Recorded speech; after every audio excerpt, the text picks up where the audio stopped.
ಗ್ರಾಮದಲ್ಲಿ ಮೊದಲ ಮುಂಗಾರು ಮಳೆಯ ಅಬ್ಬರ. ಬಸ್ ನಿಲ್ದಾಣದ ಮೇಲ್ಛಾವಣಿ ಹಾರಿ ಜನರು ಕೂದಲೆಳೆ ಅಂತರದಲ್ಲಿ ಪಾರು. ಕೊಪ್ಪಳ ತಾಲೂಕಿನ ಇರ್ಕಲಗಡ ಗ್ರಾಮದಲ್ಲಿ ಈ ವರ್ಷದ ಮೊದಲ ಮುಂಗಾರು ಮಳೆ ಭಾರೀ ಅವಾಂತರ ಸೃಷ್ಟಿಸಿದೆ. ಸಂಜೆ ಸುಮಾರು 5 ಗಂಟೆಗೆ ಸುರಿದ ಭಾರೀ ಮಳೆ, ಗಾಳಿ ಹಾಗೂ ದೊಡ್ಡ ಗಾತ್ರದ ಆಲಿಕಲ್ಲು ಮಳೆಯಿಂದ ಗ್ರಾಮಸ್ಥರು ಬೆಚ್ಚಿ ಬಿದ್ದಿದ್ದಾರೆ. ಭಾರೀ ಗಾಳಿಯ ಅಬ್ಬರಕ್ಕೆ ಹಲವು ವಿದ್ಯುತ್ ಕಂಬಗಳು ಧರೆಗುರುಳಿದ್ದು, ಸಾಕಷ್ಟು ಗಿಡಮರಗಳು ನೆಲಕ್ಕುರುಳಿವೆ. ಈಗಾಗಲೇ ಕುಸಿಯುವ ಹಂತದಲ್ಲಿದ್ದ ಇರ್ಕಲಗಡ ಬಸ್ ನಿಲ್ದಾಣದ ಮೇಲ್ಛಾವಣಿ ಗಾಳಿಗೆ ಹಾರಿ ಹೋಗಿದ್ದು, ಅಲ್ಲಿದ್ದ ಸ್ಥಳೀಯ ನಿವಾಸಿಗಳು ಕೂದಲೆಳೆ ಅಂತರದಲ್ಲಿ ಪಾರಾಗಿದ್ದಾರೆ. ಅಷ್ಟೇ ಅಲ್ಲದೆ ಬಸ್ ತಂಗುದಾಣದ ಭಾರೀ ಕಂಬವೊಂದು ಕುಟುಂಬ ಸಮೇತ ವಾಸವಿದ್ದ ಮನೆಯ ಕಿಟಕಿಯ ಮೂಲಕ ಒಳನುಗ್ಗಿದೆ. ಆ ಮನೆಯಲ್ಲಿ ಸಣ್ಣ ಮಕ್ಕಳು, ಹಿರಿಯರು ಇದ್ರು. ಅದೃಷ್ಟವಶಾತ್ ಯಾವುದೇ ಪ್ರಾಣಾಪಾಯ ಸಂಭವಿಸಿಲ್ಲ. ಘಟನೆಯ ಬಳಿಕ ಗ್ರಾಮಸ್ಥರು ಅಧಿಕಾರಿಗಳ ವಿರುದ್ಧ ಆಕ್ರೋಶ ವ್ಯಕ್ತಪಡಿಸಿ ಹಿಡಿಶಾಪ ಹಾಕಿದ್ದಾರೆ. ಒಂದೆಡೆ ಮಳೆಯಿಲ್ಲದೆ ಕಂಗಾಲಾಗಿದ್ದ ರೈತರಿಗೆ ಈ ಮಳೆ ಸಂತಸ ತಂದಿದ್ರೆ, ಮತ್ತೊಂದೆಡೆ ಭಾರೀ ಸಿಡಿಲು, ಗುಡುಗು ಹಾಗೂ ಆಲಿಕಲ್ಲು ಮಳೆಯಿಂದಾಗಿ ಹಾನಿಯೂ ಆಗಿದೆ. ಆದರೆ ಮಳೆಗಾಗಿ ಕಾದು ಕುಳಿತಿದ್ದ ರೈತರಿಗೆ ವರುಣ ದೇವರು ಕೊನೆಗೂ ಕೃಪೆ ತೋರಿದ್ದಾನೆ.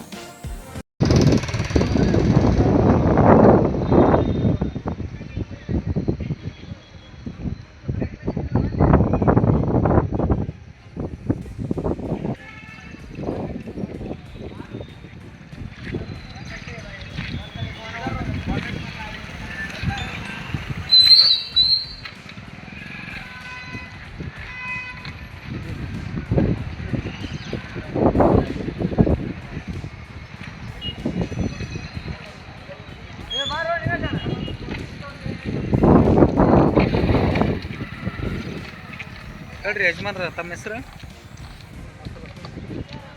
ಹೇಳ್ರಿ. ಇವತ್ತಿನ ಸುರಿದಂಥ ಭಾರಿ ಮಳೆ ಗಾಳಿಗೆ ಏನು ಇಲ್ಲಿ ಬಸ್ ಸ್ಟ್ಯಾಂಡಿನ ವ್ಯವಸ್ಥೆ ಏನಾಗಿದೆ? ತಗಡು ಬಸ್ ಸ್ಟ್ಯಾಂಡಿನ ತಗಡು ಶೆಡ್ ಎಲ್ಲ ಕಿತ್ತೋಗ್ಯವು. ಯಾಕೆ, ಏನು ಕಾರಣ? ಇಷ್ಟು ಗಾಳಿಗೆಲ್ಲ ಯಾಕೆ ಕಿತ್ತು? ಏನು ಈ ಮೊದಲು ಏನಾದರೂ ಸರಿಯಾದ ಈ ಕೆಲಸ ಆಗಿತ್ತಾ? ಇಲ್ಲ, ಇದು ಸರಿಗಾಗಿಲ್ಲ. ಈ ಮೊದಲು ತಾವೇನಾದರೂ ಮನವಿ ಮಾಡ್ರೆ ಈ ಸಂಬಂಧಪಟ್ಟ ಅಧಿಕಾರಿಗಳಿಗೆ ಏನಾದರೂ ಹೇಳಿದ್ರಿ? ಇಲ್ಲ, ಹೇಳಿದ್ರಿ. ಸರಿಯಾದ ಕೆಲಸ ಆಗಿಲ್ಲ ಅಂತ ಹೇಳಿದ್ರು ನಿರ್ಲಕ್ಷ್ಯ ಅಧಿಕಾರಿಗಳು ವಹಿಸ್ಯಾರಲ್ಲ. Okay, thank you sir. ಅಲ್ಲ, ಬಸ್ ಸ್ಟ್ಯಾಂಡಿನ ಕಂಬ ಬಂದು ನೋಡಿದೆ.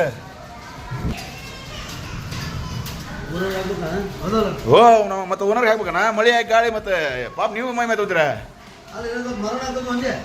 ಮಾರನಲ್ಲಣ್ಣ, ಅಕ್ಕಾರ ಪಾಪ ಅಲ್ಲಿ ನಿಂತ್ಕೊಂಡ್ರೆ ಇದ್ದಾಡೆ. ಇನ್ನೊಂದು ನನ್ನ ಕರೆಯಾಗ ಬಂದವರು ಪಾರದಂಗಾದ್ರಲ್ಲಿ ತಲೆ ಹಿಡಿದೀನಿ. ಸುಂಟ ಅಕ್ಕಾರಿಗೆ ಹೊಡ್ಕೊಳ್ಳೋದ ನನ್ನ ಕರೆ. ನಾವು ಕೊಟ್ಟಂತ ಮಾಹಿತಿ ಇಷ್ಟವಾಗಿದ್ದಲ್ಲಿ ಲೈಕ್ ಮಾಡಿ, ಶೇರ್ ಮಾಡಿ, ಕಮೆಂಟ್ ಮಾಡಿ ಹಾಗೂ ಮತ್ತಷ್ಟು ಮಾಹಿತಿಗಾಗಿ ಈಗಲೇ ಸಬ್ಸ್ಕ್ರೈಬ್ ಮಾಡಿಕೊಳ್ಳಿ ಚಾಣಕ್ಯ ಎಕ್ಸ್‌ಪ್ರೆಸ್ ಯೂಟ್ಯೂಬ್ ಚಾನಲ್.